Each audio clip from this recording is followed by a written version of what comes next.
اور دن کا آغاز ہی ایک ایسی خبر سے ہوا جس نے سب کو چونکا دیا۔ ایران میں ایک امریکن فائٹر جیٹ گرا دیا گیا، اور بس اس ایک واقعے نے پورے خطے میں ٹینشن کو جیسے آگ لگا دی۔ تو اس پوری صورتحال کو بہتر طریقے سے سمجھنے کے لیے ہم نے اس دن کی کہانی کو 4 حصوں میں تقسیم کیا ہے۔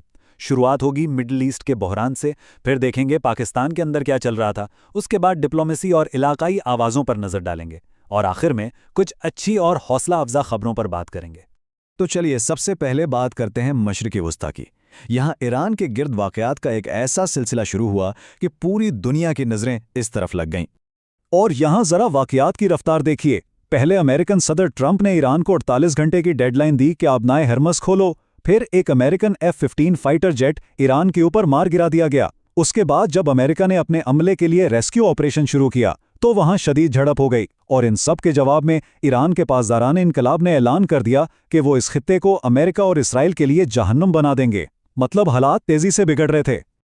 اب دیکھیے، میدان جنگ میں جو ہو رہا تھا وہ تو تھا ہی، لیکن ایک اور جنگ بھی چل رہی تھی، اور وہ تھی معلومات کی جنگ۔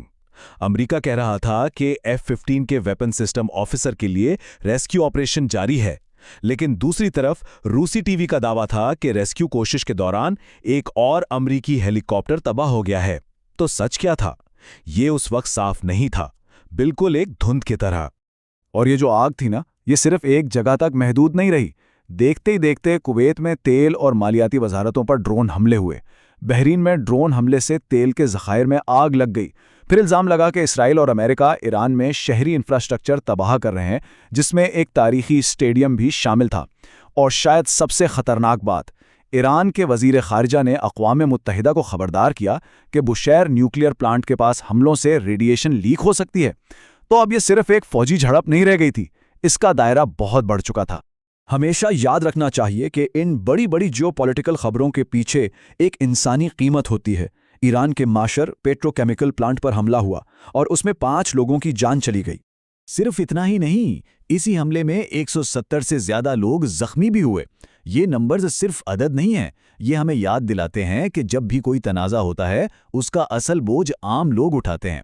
حالات اتنے سنگین ہو چکے تھے کہ IAEA کے سابق سربراہ محمد البرادی نے دنیا سے اپیل کی۔ انہوں نے کہا، کچھ کریں اس سے پہلے کہ ٹرمپ اس خطے کو آگ کا گولہ بنا دیں۔ سوچئے، یہ کتنی بڑی وارننگ تھی، ایک واضح پیغام کہ دنیا ایک بہت بڑی تباہ